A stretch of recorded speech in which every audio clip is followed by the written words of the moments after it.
નમસ્કાર, ગ્લોબલ એક્સપ્રેસમાં તમારું સ્વાગત છે. હું આપની સાથે ચેતન. આજના અમેરિકાના તારીખ 1 માર્ચ 2026ના મુખ્ય સમાચારોની આપણે વાત કરીશું. અમેરિકામાં રહો છો, અમેરિકાના રોજના ગુજરાતીમાં અપડેટ જાણવા માટે ગ્લોબલ એક્સપ્રેસને સબસ્ક્રાઇબ કરવાનું ભૂલતા નહીં. આજના મુખ્ય સમાચારોની વાત કરીએ તો શું તમે જાણો છો કે વર્ષોની મહેનત અને લાખોનો ખર્ચ એક નાનકડા વોટ્સઅપ મેસેજથી પૂરું અમેરિકાનું જીવન બરબાદ થઈ શકે? હવે અમેરિકન ઇમિગ્રેશન ઓફિસરો માટે માત્ર કાગળો જ નહીં પણ તમારું આખું ડિજિટલ જીવન તે લોકો તપાસી રહ્યા છે. એક મજાકમાં લખાયેલો મેસેજ પણ તમને એરપોર્ટ પર જ થી ભારત પાછા ભેગા કરી શકે છે. શું છે આ બોર્ડર સર્ચ અને વિદેશ જતા પહેલા આ સત્ય જાણી લેવું ખૂબ જરૂરી છે દરેક એનઆરઆઈ માટે, નહીં તો પછતાવાનો વારો આવશે. આ પછીના સમાચારોની આપણે આગળ વાત કરીએ તો વિદેશમાં કમાતા ભારતીયો માટે હવે ટેક્સ બચાવવાનો આસાન નહીં રહે. નવા ટ્રાફ ટેક્સ રૂલ્સ 2026 મુજબ જો તમે ડબલ ટેક્સ ક્રેડિટનો લાભ લેવા માંગો છો તો હવે સીએનું સર્ટિફિકેટ ફરજિયાત બનશે. ઇન્કમ ટેક્સના વિભાગની બાજ નજર હવે તમારા વિદેશી રોકાણો અને કમાણી પર પણ લાગી રહી છે. એક નાનકડી ભૂલ તમને સીધી જ નોટિસ અને તમારા ડોક્યુમેન્ટ્સ તૈયાર છે કે નહીં. જાણો કેવી રીતે બદલાઈ રહ્યા છે આ બધા જ નિયમો તમારી ટેક્સ ફાઇલિંગની દુનિયામાં. તો આ પછીના સમાચારોની આપણે આગળ વાત કરીએ તો ઓસ્ટ્રેલિયાથી અમેરિકા ફરવા ગયેલા એક ભારતીય પરિવારને ચોકલેટ અને જે કોસ્મેટિકની ચોરી કરવી પડી ભારે, અને તેનો વિડીયો હવે અત્યારે વાયરલ થઈ રહ્યો છે.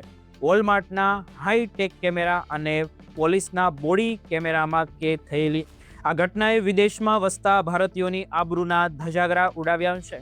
જેલની સજા, વિઝા રદ થવાનો ડર અને આખી જિંદગીનો જે ડિજિટલ ડાઘ પડ્યો છે. શું માત્ર થોડા ડોલર માટે આખું જીવન દાવ પર લગાવવું યોગ્ય ગણી શકાય? આ કિસ્સો દરેક પ્રવાસી માટે લાલ બત્તી સમાન છે અને અમેરિકામાં દરેક એનઆરઆઈને ખરેખર જાણવા જોઈએ. આ બધા જ સમાચારોની આપણે વિગતે ચર્ચા કરીએ. આપ જોતા રહો ગ્લોબલ એક્સપ્રેસ.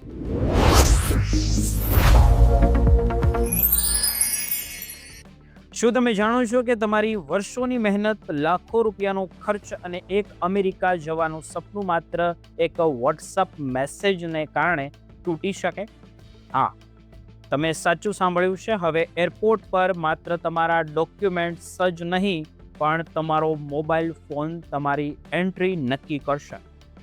એક નાની મજાકમાં કે પછી જૂનો મેસેજ તમને એરપોર્ટ પરથી જ પાછા ભારત ભેગા કરી શકે છે.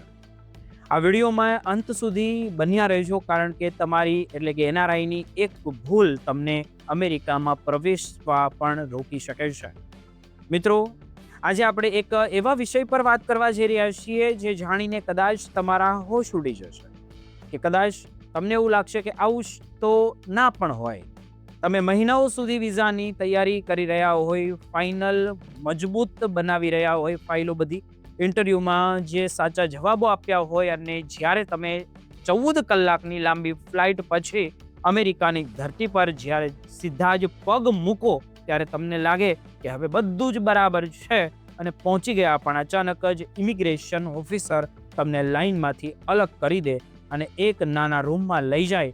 અને ત્યારે તમારું શું થાય કલ્પના કરી શકો કે તમારી પાસે બધા જ માન્ય દસ્તાવેજો છે, તમે પ્રવાસી તરીકે આવ્યા છો કે પછી એનઆરઆઈ છો, તમારી પાસે રિટર્ન ટિકિટ પણ છે કે પછી તમે ત્યાં જ રહો છો, છતાં ઓફિસર તમને તમારો મોબાઈલ અનલોક કરવા માટે કહે છે. આ કોઈ ફિલ્મની વાર્તા ન ગણી શકાય, પણ અત્યારે અમેરિકન બોર્ડર પર બની રહેલી હકીકત છે. અમે જે અધિકારીઓ હવે માત્ર તમારા કાગળો જ નથી જોતા પણ તમારું ડિજિટલ જીવન તપાસે છે. તમારા WhatsApp chats, Instagram message, Facebook post અને ઈમેલ પણ જોવામાં આવશે.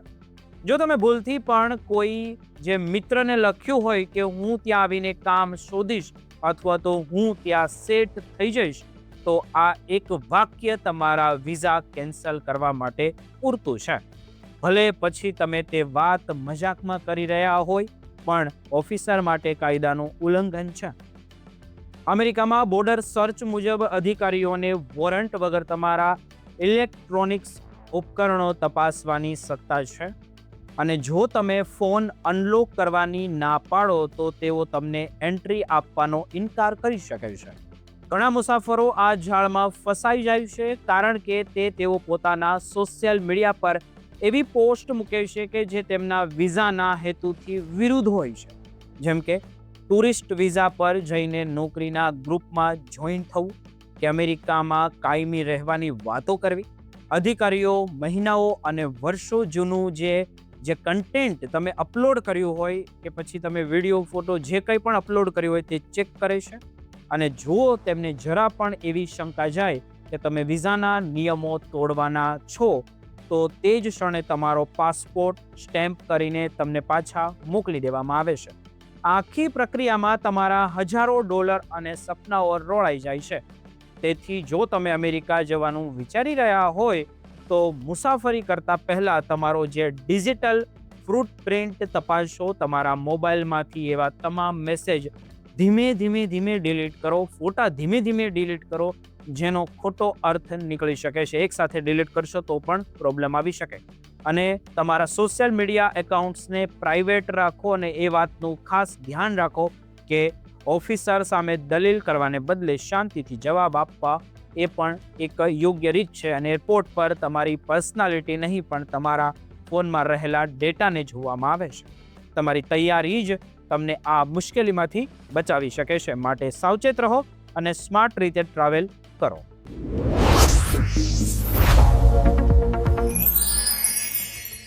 આજે આપણે એક એવા વિષય પર વાત કરવાના છીએ જે વિદેશમાં વસતા કરોડો ભારતીય એટલે કે NRI મિત્રો માટે ટેક્સ પ્લાનિંગને સીધી અસર કરી શકે. વિદેશમાં કમાણી કરવી અને ત્યાંના કાયદા મુજબ ટેક્સ ભરવો એ તો એક પ્રક્રિયા ગણી શકાય. પણ જ્યારે તે કમાણી ભારત સાથે જોડાયેલી હોય ત્યારે ટેક્સની ગણતરી ઘણી જટિલ બની જતી હોય છે. દરેક NRI માટે ભારત સરકારના નવા જે ડ્રાફ્ટ ટેક્સ રૂલ્સ 2026માં એ NRI સમુદાયમાં અત્યારે ભારે ચર્ચા જગાવી છે કે આ નિયમ શું છે. આ નવા નિયમ મુજબ હવે જો કોઈ NRI વ્યક્તિ વિદેશમાં ભરેલા મોટા ટેક્સના બદલામાં ભારતમાં ડબલ ટેક્સ ક્રેડિટ એટલે કે DTC ક્લેમ કરવા માંગતો હોય તો તેમણે ફરજિયાતપણે જે ચાર્ટર્ડ એકાઉન્ટ એટલે કે CA નું સર્ટિફિકેટ રજૂ કરવું પડશે. આ નિયમ ખાસ કરીને એવા લોકો માટે છે જેઓ અમેરિકામાં, કેનેડામાં કે પછી UAE યુરોપના દેશમાં હાઈ ટેક્સ સ્લેબમાં આવે છે. સૌથી પહેલાં તો આપણે એ સમજવું જોઈએ કે આ ડબલ ટેક્સ ક્રેડિટ ખરેખર શું છે. જ્યારે કોઈ ભારતીય નાગરિક વિદેશમાં રહીને આવક મેળવે છે ત્યારે તે દેશના કાયદા મુજબ ત્યાં ટેક્સ ભરે છે. પરંતુ ભારત સાથેના સંબંધો જે પણ હોય અથવા તો ભારતની આવકને કારણે તેણે અહીં પણ ટેક્સ ભરવો પડે છે. આ સ્થિતિમાં એક જ આવક પર 2 વાર ટેક્સ ન લાગે તે માટે ભારત સરકારે અનેક દેશો સાથે ડબલ ટેક્સેશન જે એવોઇડન્સ એગ્રીમેન્ટ એટલે કે DTAA કર્યો છે. અને આ અંતર્ગત તમે વિદેશમાં ભરેલા ટેક્સની ક્રેડિટ ભારતમાં મેળવી શકો છો. પરંતુ અત્યાર સુધી આ પ્રક્રિયામાં ઘણી છૂટછાટ હતી જે હવે પૂરી થવા જઈ રહી છે. આ ડ્રાફ્ટ રૂલ્સ 2026 મુજબ હવે તમારે સત્તાવાર રીતે સાબિત કરવું પડશે કે તમે જે ટેક્સ વિદેશમાં ભર્યો છે તે વાસ્તવિક છે, કોઈ ખોટો નથી અને તે ભારતીય ટેક્સ નિયમો હેઠળ બાદ મેળવવા પાત્ર પણ છે. આ માટે તમારે ભારતના કોઈ રજિસ્ટર્ડ CA પાસેથી ખાસ સર્ટિફિકેટ મેળવવું પડશે જે તમારી વિદેશી આવક અને ટેક્સ પેમેન્ટની સંપૂર્ણ તપાસ કરશે. આ સર્ટિફિકેટ માત્ર એક ફોર્મ નથી પણ એક લીગલ વેરિફિકેશન ડોક્યુમેન્ટ છે જેમાં CA એ સ્પષ્ટ કે તેમને કહેવું પડશે કે કઈ આવક પર કેટલો ટેક્સ લાગ્યો છે અને તે કયા પીરિયડનો છે. જેની જરૂરિયાત એટલા માટે પડી છે કારણ કે ઇન્કમ ટેક્સ ડિપાર્ટમેન્ટ હવે હાઈ વેલ્યુ ટ્રાન્ઝેક્શન પર ચાપતી નજર પણ રાખી રહ્યું છે. ખાસ કરીને જે લોકો H1B વિઝા પર કામ કરે છે અથવા તો જેમના વિદેશમાં મોટા ઇન્વેસ્ટમેન્ટ છે, જે ઇન્કમ ટેક્સ છે કે પછી બિઝનેસ પ્રોફિટ છે કે તેમના માટે આ સર્ટિફિકેટ વગર ટેક્સ ક્રેડિટ મેળવવી અશક્ય બની શકે છે. અને જો તમે અમેરિકામાં ફોર્મ 1040 ફાઇલ કર્યું હોય કે પછી કેનેડામાં ટેક્સ રિટર્ન ભર્યું હોય તો તે બધા ડોક્યુમેન્ટ્સ હવે તમારે સંભાળીને રાખવા પડશે. આ પ્રક્રિયાના જે સ્ટેમ્પ સમજવા પણ એટલા જ જરૂરી છે. સૌથી પહેલાં તમારે તમારા વિદેશી જે ટેક્સ પેમેન્ટના તમામ પુરાવાઓ હોય તે ભેગા કરવા પડશે. ત્યારબાદ તમારે આંતરરાષ્ટ્રીય ટેક્સેશનના જાણકાર સીએ પાસે જવું પડશે, જે તમારા કાગળો તપાસીને સર્ટિફિકેટ તમારી માટે તૈયાર કરી આપશે. યાદ રાખજો કે જો આ સર્ટિફિકેટમાં કોઈ પણ વિગત ખોટી નીકળી તો આવકવેરા વિભાગ તમને નોટિસ મોકલી શકે છે. આ તમારો ક્લેમ રિજેક્ટ થવાની સાથે દંડ પણ થઈ શકે છે. જ્યારે તમે તમારું ઇન્કમ ટેક્સ રિટર્ન ઓનલાઈન ભરો ત્યારે ડીટીસી જે રિલેટેડ સેક્શનમાં આ સર્ટિફિકેટ અપલોડ કરવું ફરજિયાત છે. જો તમે ઓફલાઈન ફાઇલિંગ કરો છો તો ફિઝિકલ કોપી પણ જોડવી પડશે. ઘણા એનઆરઆઈ મિત્રો એવું પણ લાગ્યું હશે કે આ વધારાનો બોજ ગણે છે, પરંતુ આ એક કાનૂની રક્ષણ પણ છે, કારણ કે એકવાર સીએ વેરિફિકેશન થઈ જાય પછી તમારા રિટર્ન પર જે ક્વેરી આવવાની શક્યતાઓ હોય તે ઓછી થઈ જાય છે. ભારત સરકારનો ખાસ હેતુ માત્ર એ છે કે ટેક્સ સિસ્ટમને વધુમાં વધુ પારદર્શક બનાવવાનો, અને તેથી જો તમે વિદેશમાં જે ફ્રીલાન્સિંગ કરો છો કે પછી ડિવિડન્ડ દ્વારા કમાણી કરો છો તો આ નવા નિયમોથી વાકેફ રહેવું તમારા માટે ફાયદામાં છે. આમ ટેક્સ પ્લાનિંગને હવે ગંભીરતાથી લેવાનો સમય આવી ગયો હોય દરેક એનઆરઆઈ માટે તેવું લાગી રહ્યું છે. તેથી તમે તમારી મહેનતની કમાણી સુરક્ષિત રાખી શકો. અમેરિકામાં અને ભારતમાં બંને જગ્યાએ કાયદાકીય મુશ્કેલીઓથી બચી શકો. આ અહેવાલ અંગે તમારા પ્રભાવો એટલે કે પ્રતિભાવો અમને જરૂર જણાવજો.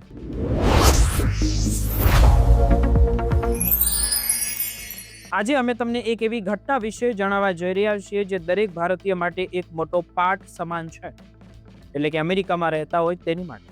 ખાસ કરીને એવા લોકો માટે જેઓ વિદેશ પ્રવાસે જાય છે અથવા તો ત્યાં સ્થાયી થયા છે, એનઆરઆઈ છે.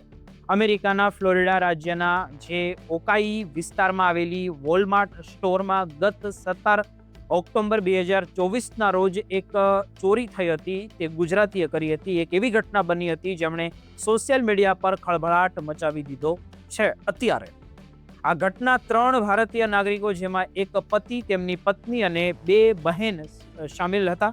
તેઓ વોલમાર્ટમાં ખરીદી કરવા ગયા હતા, પરંતુ તેમની એક ભૂલ તેમને ભારે પડી ગઈ.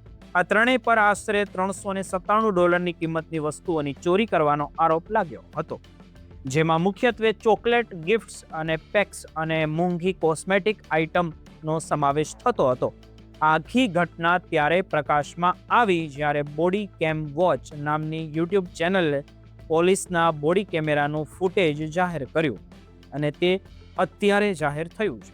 એટલે કે વિડીયો અત્યારે આવ્યો છે, અને જોતામાં આ વિડીયો લાખો ગુજરાતીઓ સુધી પહોંચ્યો, ભારતીયો સુધી પહોંચ્યો, એનઆરઆઈ સુધી પહોંચ્યો, અને પોલીસ તપાસમાં સામે આવ્યું કે આ કોઈ અજાણતા થયેલી ભૂલ નહોતી, પણ એક આયોજનબંધ ચોરી હતી. વોલમાર્ટના આધુનિક સર્વેલન્સ કેમેરામાં કેદ થયેલા દ્રશ્યો મુજબ આ ગ્રુપમાં પુરુષ સભ્યએ એક બ્લુ કલરની બેગનો ઉપયોગ વસ્તુઓને છુપાવવા માટે કર્યો હતો, જ્યારે તેમની સાથે રહેલી મહિલાઓએ તેમને વસ્તુઓ લાવીને આપતી હતી. એટલું જ નહીં, પણ પિંક ડ્રેસમાં સજ્જ બહેન વારંવાર સ્ટોરની બહાર જઈને જે ચોરેલી વસ્તુઓ ગાડીમાં મૂકી આવતી હતી અને ફરી ખાલી થેલી લઈને અંદર આવતી હતી, જેમને પોલીસની ભાષામાં શટલિંગ કહેવામાં આવે છે.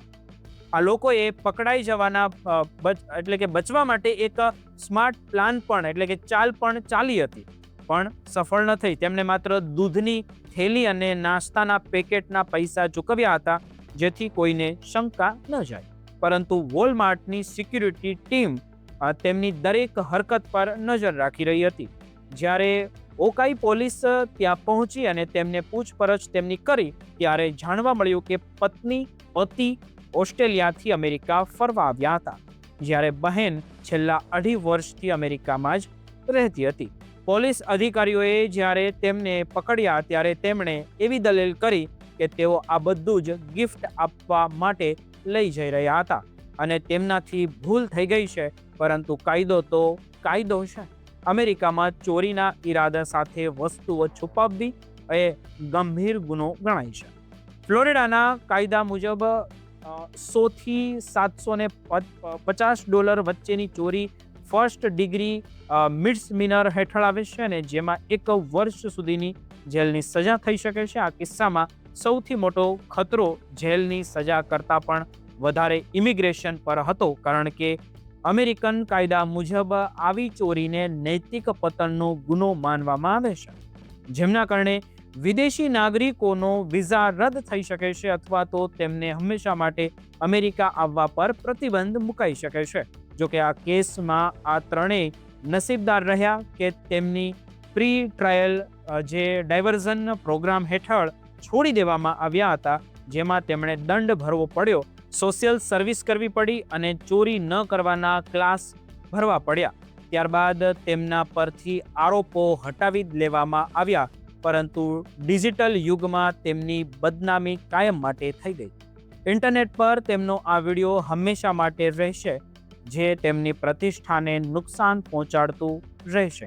આ કિસ્સો આપણને શીખવે છે કે વિદેશમાં જઈને માત્ર થોડા પૈસા બચાવવા માટે ગિફ્ટ આપવાના મોહમાં આવીને ક્યારેય કાયદાઓ હાથમાં ન લેવા જોઈએ, કારણ કે એક નાનકડી ભૂલ તમારા જીવનભરની કમાણી અને સન્માનને ધૂળમાં મેળવી શકે છે.